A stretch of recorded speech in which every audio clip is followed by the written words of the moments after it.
Hello. Hello, guys. Hello and welcome to CoverageBook, to our humble abode.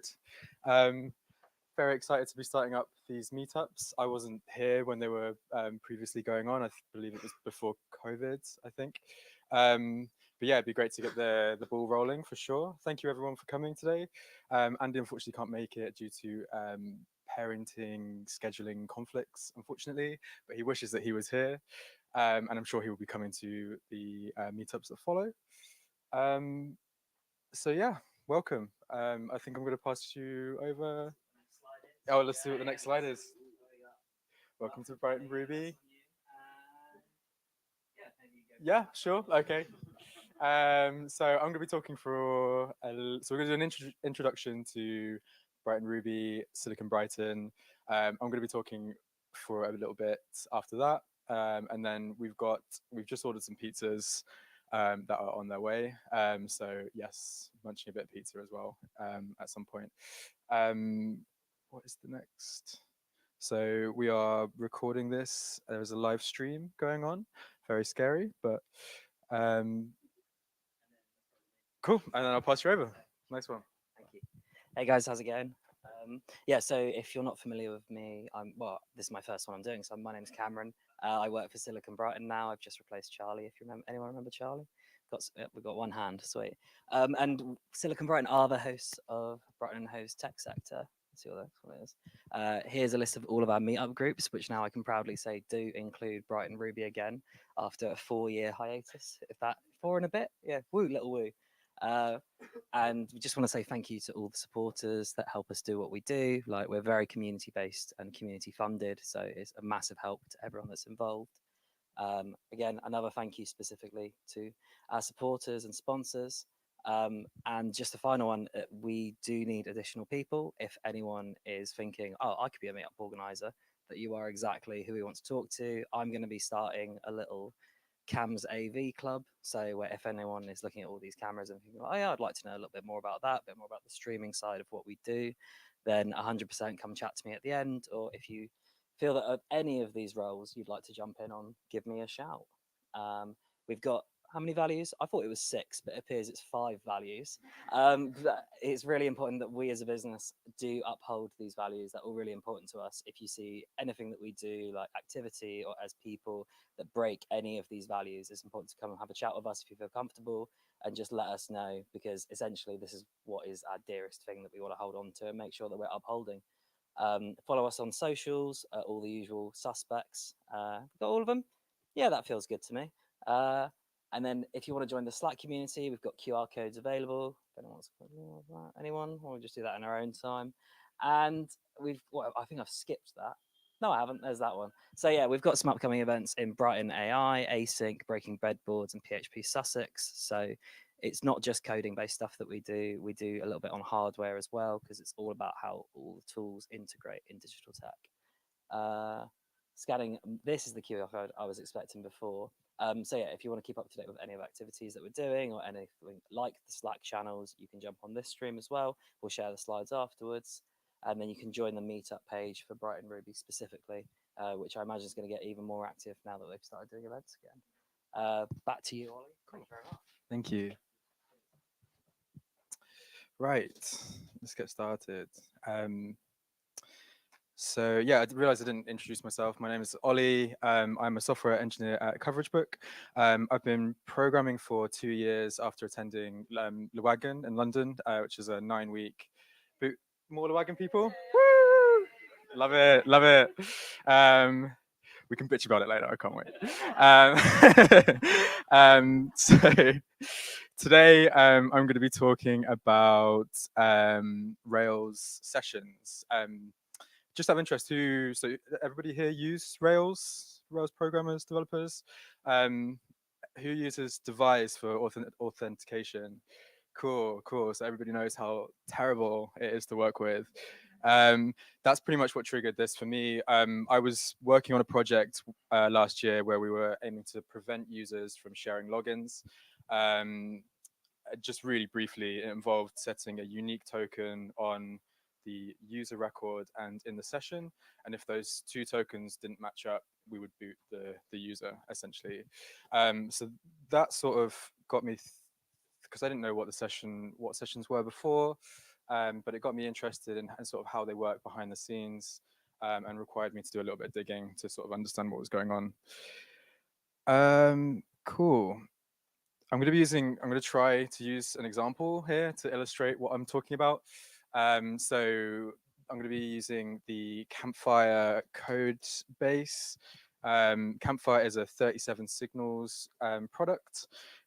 Basically, you buy the code yourself, and you self-host, meaning that you can pretty much tailor it to your own needs. It is a group chat system. It's packed as a Docker container image, which you can host using a service such as DigitalOcean, which is exactly what I've done. It's really cool. It's by the guys that created Rails, so it's the blessed way of doing things, essentially.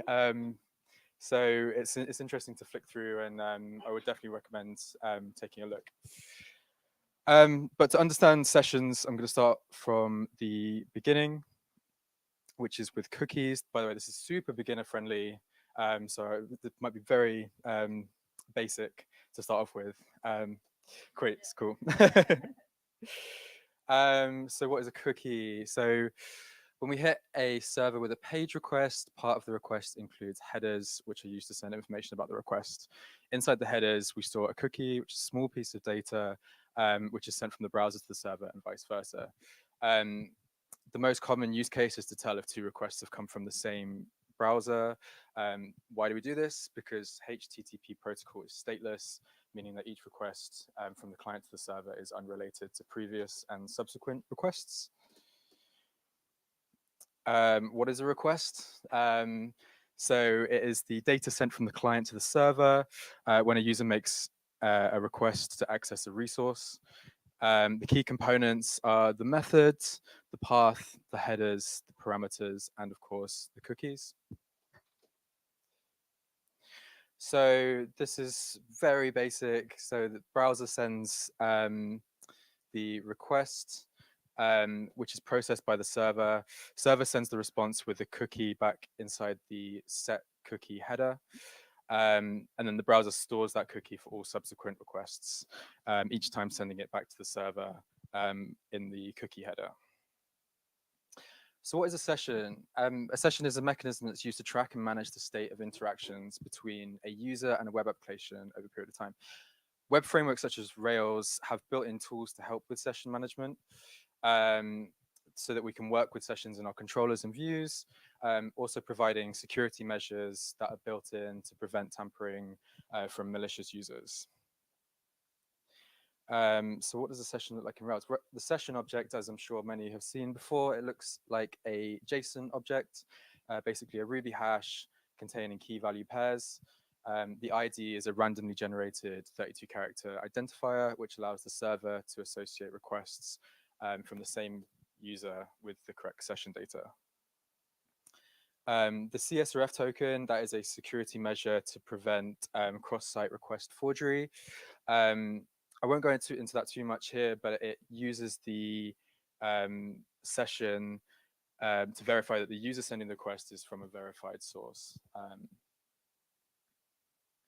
What can you do with sessions? So you can set a value, read a value, delete a value, and Rails provides, so those are the ones that are very similar to how a normal Ruby hash would work, but Rails provides additional methods such as reset session and clear.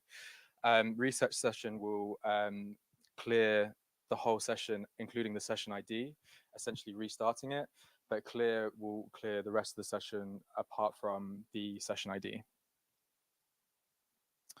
So what does this have to do with cookies? So basically, to run through that whole process again, the browser sends the request to the server. Rails creates the session object that we have access to in the application. Rails will then transform the session data into a session cookie, which is sent along the set cookie header. And so yeah, so basically means that instead of us having to set the cookie ourselves. Rails handles this all for you with the session object, which is passed to the browser in the form of a session cookie. So what does this look like? My bad, sorry. So the first one is what the session object looks like in our controllers.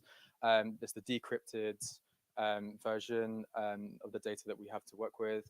And the second one is what the public-facing cookie looks like, which is made up of the main session data under the single key, which is usually the name of your app, followed by _session.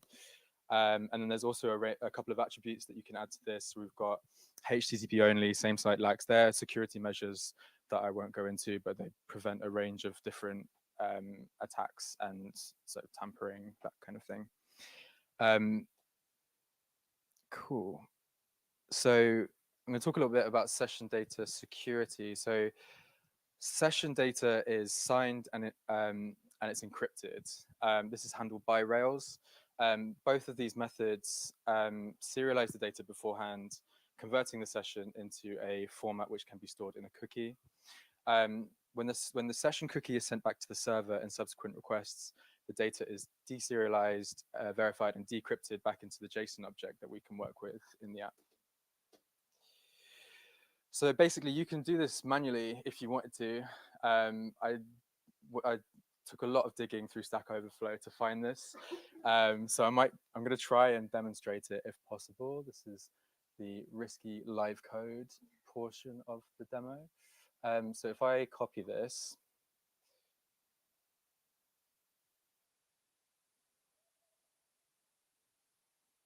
and then paste it in here. And then if I go over to, this is Campfire, by the way, I've printed the session object that we have access to in our controllers and views just at the top. So if I go and look for the session cookie,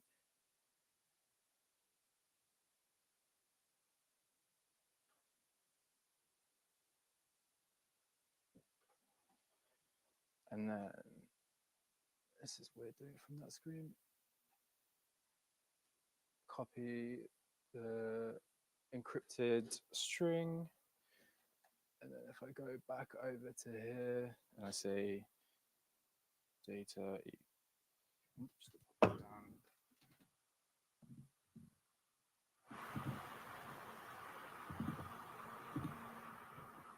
And then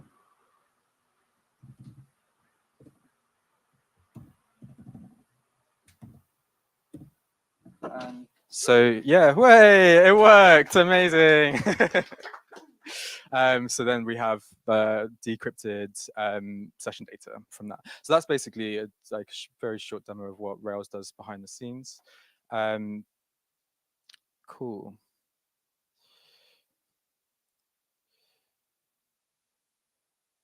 Oh, haven't gone over here. That's what I need to do. So just looking at that session cookie again. So it stores it under the single key, which is the name of the session, in this case, which is the Campfire session, and it specifies the expiration date. After the expiration date, the browser will no longer send the cookie with requests to the server, effectively destroying the session. This can be set in your session store. So you can see that we've got the key, which is Campfire session, and the expire after 20 years.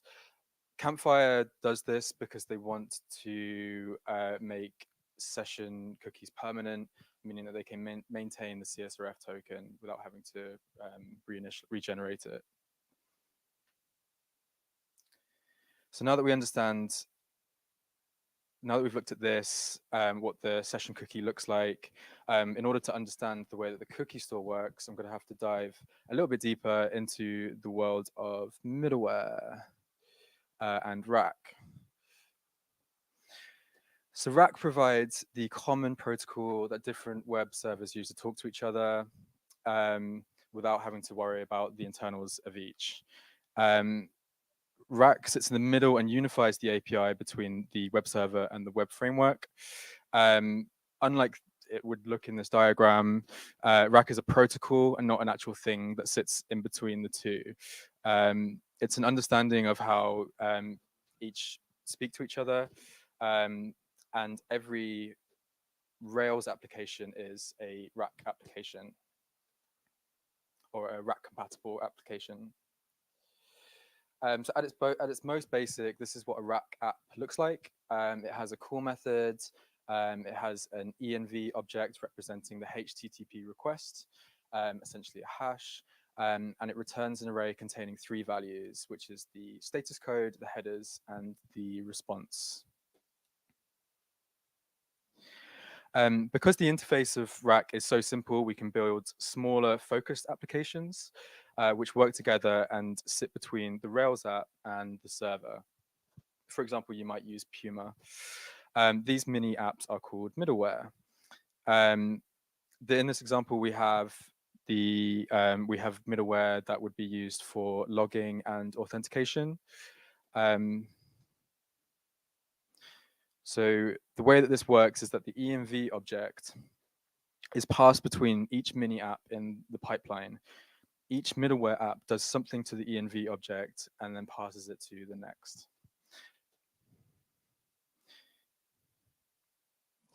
So when thinking about sessions, the middleware component that we're interested in is called rack session. Rack session is bundled with rack. So it means you only need rack in your gem file. Rack session provides the framework for session management in rack-based applications such as Rails.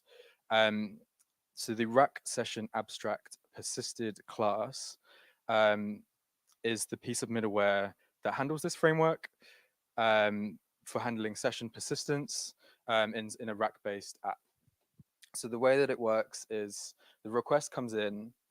When it goes through this class, it attempts to extract a session ID from a session cookie. If the session cookie exists, the data is loaded from the designated store, which could be the cookie store. If it doesn't exist, it creates a session hash and stores it in the request environment under rack session. At this point, the session is empty. There's no session ID present. The session data is not loaded from the store. So if this was if the user's first visit to the site, the session data, there'd be no ID to load the data from the store. So then the request passes on to the rack-based app. The session is lazy loaded unless it is modified or accessed. Looks like it's a bit cut off there. But essentially what that is saying is if there's an interaction with the session hash, say you do something in the app, the session hash object from rack will track these changes, and when it's sent back through the response, the persisted class will then check that the session has been modified and see if there's any track changes. If it has been modified, a session ID will be generated. If the session has changed, the middleware will then serialize this data, optionally encrypting it and prepare it to be sent back to the client as a cookie. The session data is added to the set cookie header of the response, all within this class. So this is the piece of middleware that handles that. What Rails does is it builds on top of rack session. So the piece of middleware that we use in a Rails app is action dispatch session cookie store, which basically inherits all of this behavior from that persisted class. So it's very similar, but the Rails implementation builds on that with custom methods that are required for specific to a Rails application. So when the request comes in, it fetches the cookie from the session key. It will decrypt and deserialize the session data and keep it in the request environment. This is now available once it's in the request environment, which is under, I think, the rack.session key in the request environment. This makes it automatically available in the Rails app under the session object, which is essentially a wrapper for that data. Um, so if there is an interaction, so the action dispatch request session, which is the session object that we know in the controllers and views, will hold that data. And again, the session object will track whether it's been accessed or modified.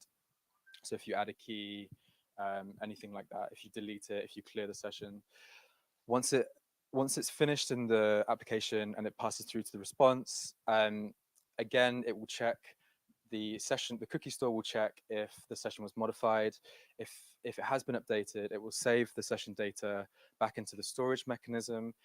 In this case, for this example, which is the cookie store. Next, the data will be serialized so that it can be stored in a cookie, and then it is signed and encrypted so that it cannot be tampered with, much like we saw earlier. The session data is then added to the set cookie header in the HTTP response. So altogether, so that after the request reaches the server, for example, Puma, passes along the middleware stack until it hits the cookie store. Cookie store fetches the session cookie, decrypts, deserializes the session data. A new empty session hash is created. If anything was found in the session cookie, or if any session data was retrieved from another store, which references the session ID, that data is read and merged into the newly created session hash. So regardless of what was there already, when the request comes through, a new session is always a new session object is initialized. And if there was previous session data, it's merged into that new session object. So the hash is then set in the request environment, which we have access to in controllers and views. And then after the request has been processed by the Rails app, the response starts to make its way through the middleware stack in reverse order. Any modifications are committed to the cookie store, which is then and then the signed and encrypted, and then the data is signed and encrypted and set in the set cookie header of the response. The session cookie is then held by the browser and sent back with any subsequent requests. So this is one of many within the middleware stack. If you wanted to see what middleware you're using, you can just use the bin Rails middleware command. Rails applications have a mixture of middleware composed of rack middleware and Rails specific middleware. It passes through each component in order, and each one can modify the request environment, halt the request, or pass it along. So now I'm going to touch on authentication a little bit, as it is the main application of sessions in Rails apps. So to everyone earlier that said that they use Devise for authentication, that will be using a piece of middleware called Warden, which Devise is built on top of. When the request passes through Warden, it authenticates the user based on a strategy.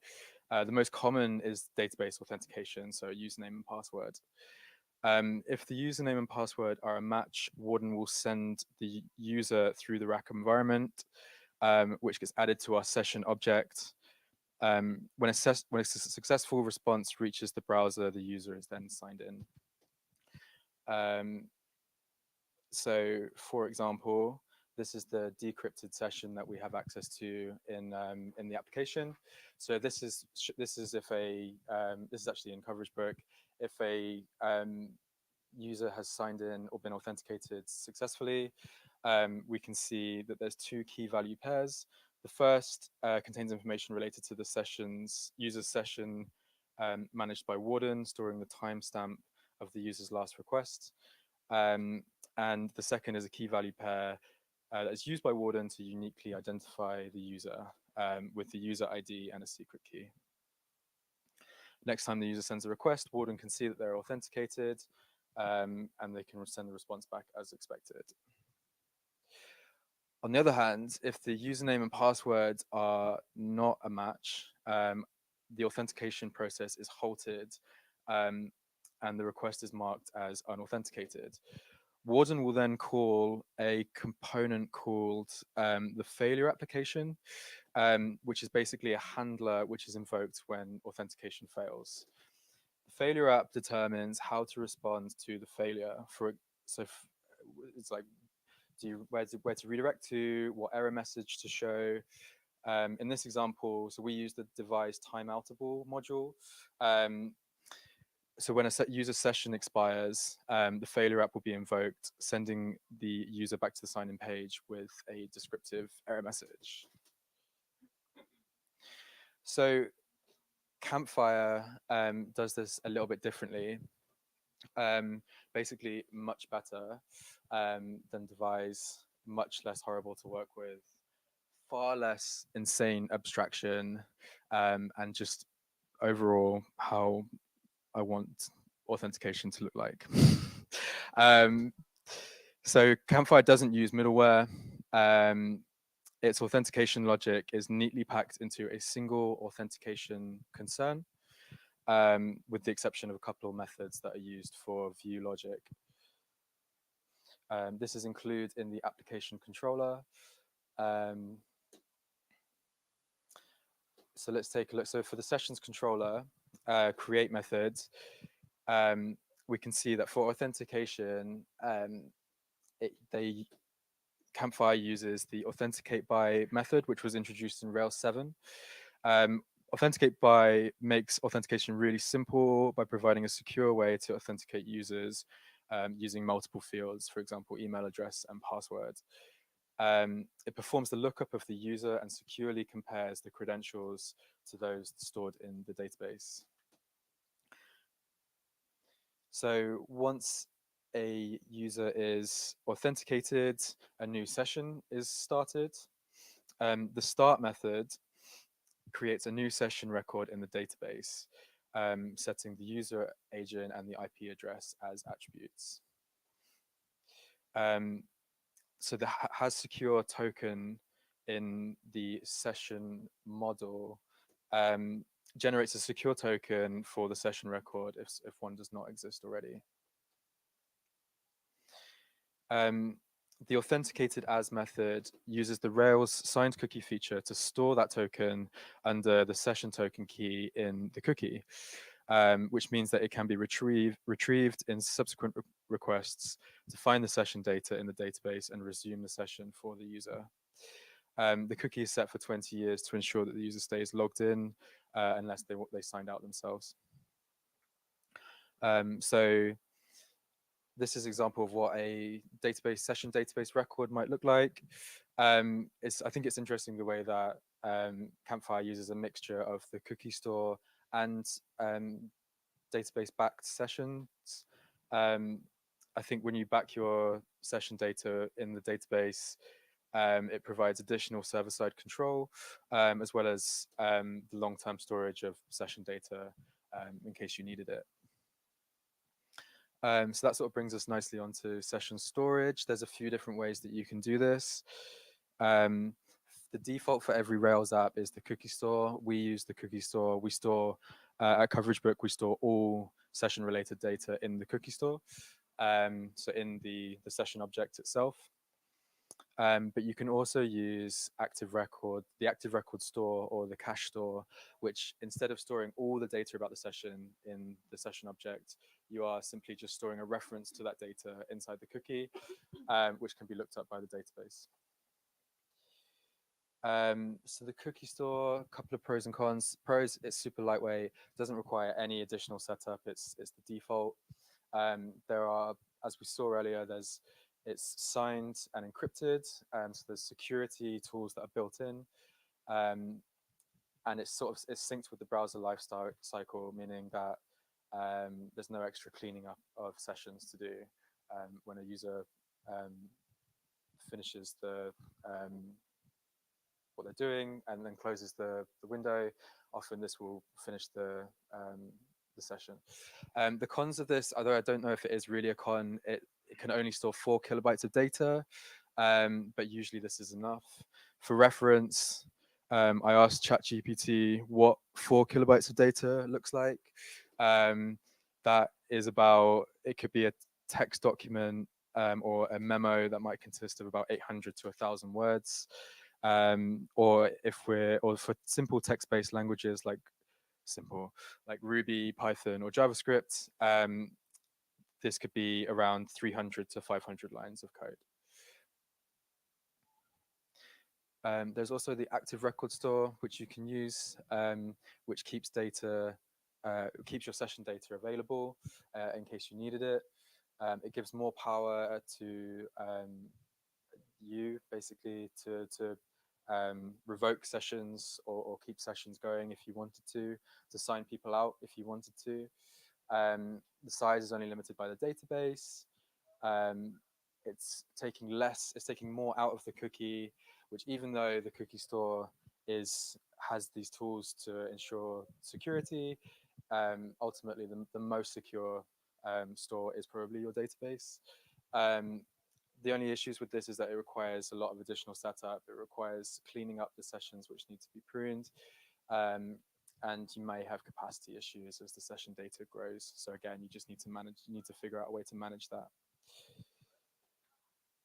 You can also use the cache store, most likely Redis, which would be good if you already have Redis set up. So the infrastructure is there. It's extremely fast. And again, the sort of similar benefits to the active record store in that you're taking more out of the cookie. The issues with this is that sessions are ephemeral and they might disappear at any time. You may find that your sessions store and cache fight for space, meaning that people get kicked out unexpectedly, or that resetting the cache expires all of your sessions at once. Cool. Just thrown up a couple of references, but that is everything from me. Thank you very much for listening. Thank you for coming. Does anyone have any questions? Oh, I've got a mic. Oh, I think you said earlier you were using it for checking whether people are sharing their logins to see whether simultaneous stuff. So should we be using this sort of thing more? Can you think of any other uses I could use it for?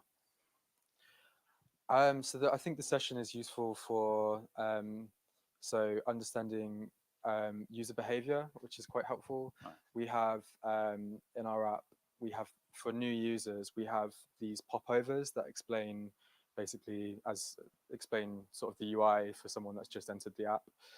It's quite useful because we use the session to mark whether the users have seen those popovers already, and if they have, then we don't show them. So that's another really cool way of doing it.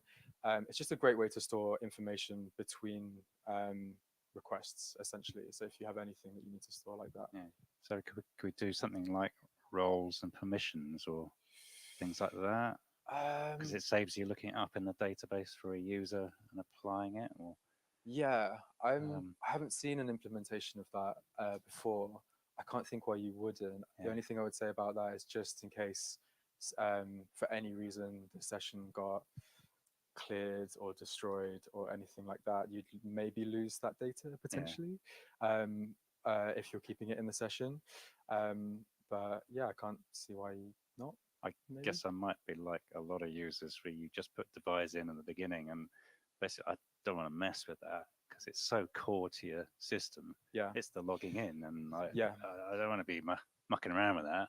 Yeah, and I'm tend to sort of think more about my application I'm building and my logic in there, and it's like some time's gone by, a couple of years, and we've just been using devise for the logins, and it's even less likely I'm going to mess with it now because it's so entrenched. Yeah. It's just the device. It's like it just works. Like it's just one of those. Interestingly, actually, with Rails 8, Rails 8 ships with a very basic form of authentication, like generators, which is and I've actually read an article recently of someone that migrated from devise to the native authentication provided in Rails 8.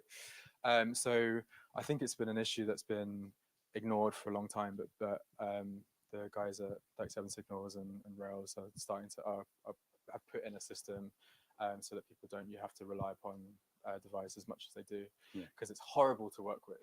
It really is. It's so abstracted, and I think that's because of the way it needs to talk to Warden, and I think that's. I mean, even more why you don't want to mess with it. Yeah, because it's like, okay, normally it just works. Yeah, and I don't have to touch it. But I would recommend taking a look at Campfire, because I mean, it's a very simple implementation, but and obviously the Campfire's not got a lot going on compared to a longer running Rails app. But the way that they do it is so simple. Like for all of the authentication logic just to be in one concern, it's like so nice to see, and like just to have to complete control over your sessions and not having to go digging through like device source code every time you need to change one little thing, or figuring out how to render Flash messages or anything like that. So I think there is a case to be made for migrating from device, and perhaps it depends, it's application dependent, but perhaps it might not be as difficult as you imagined.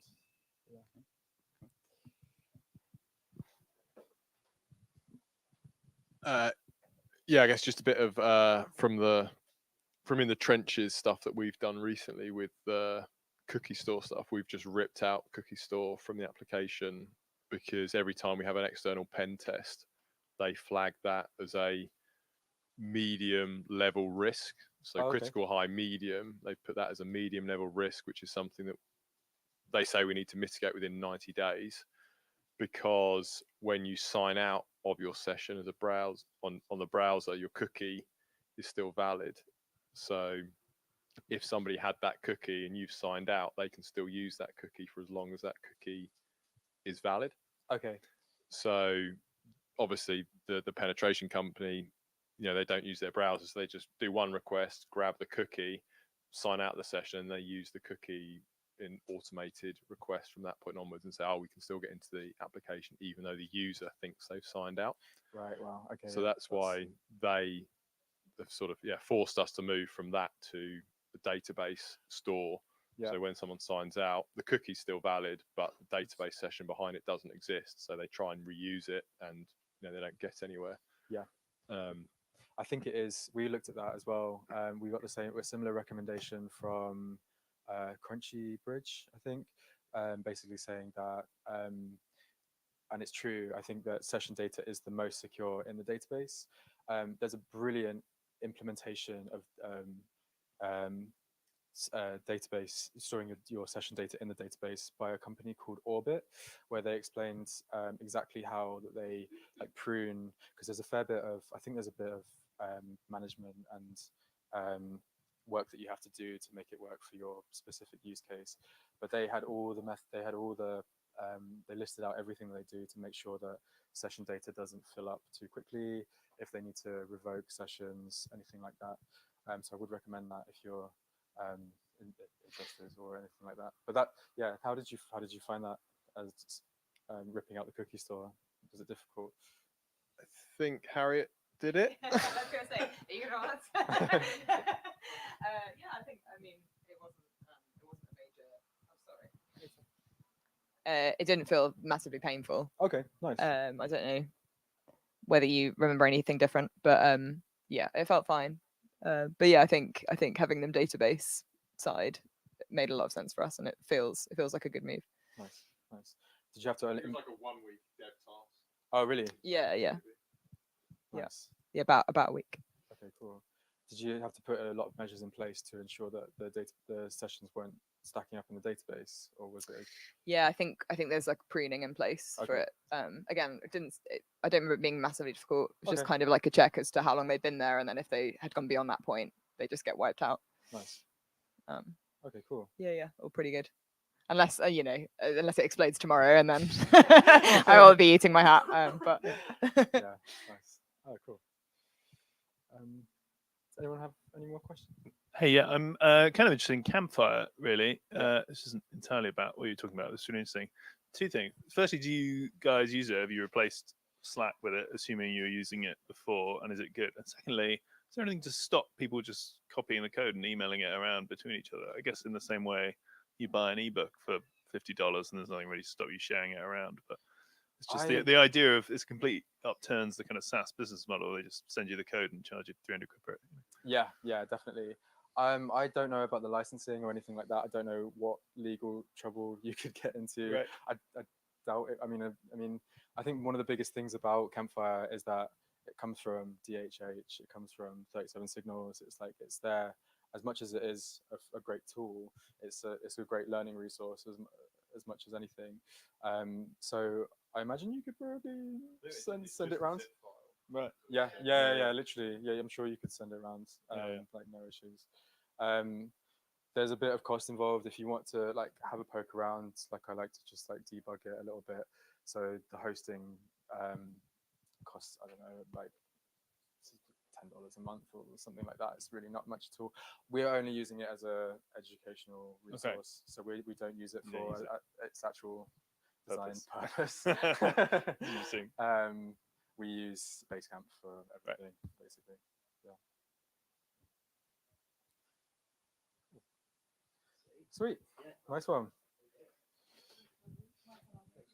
Thank you. Thank you.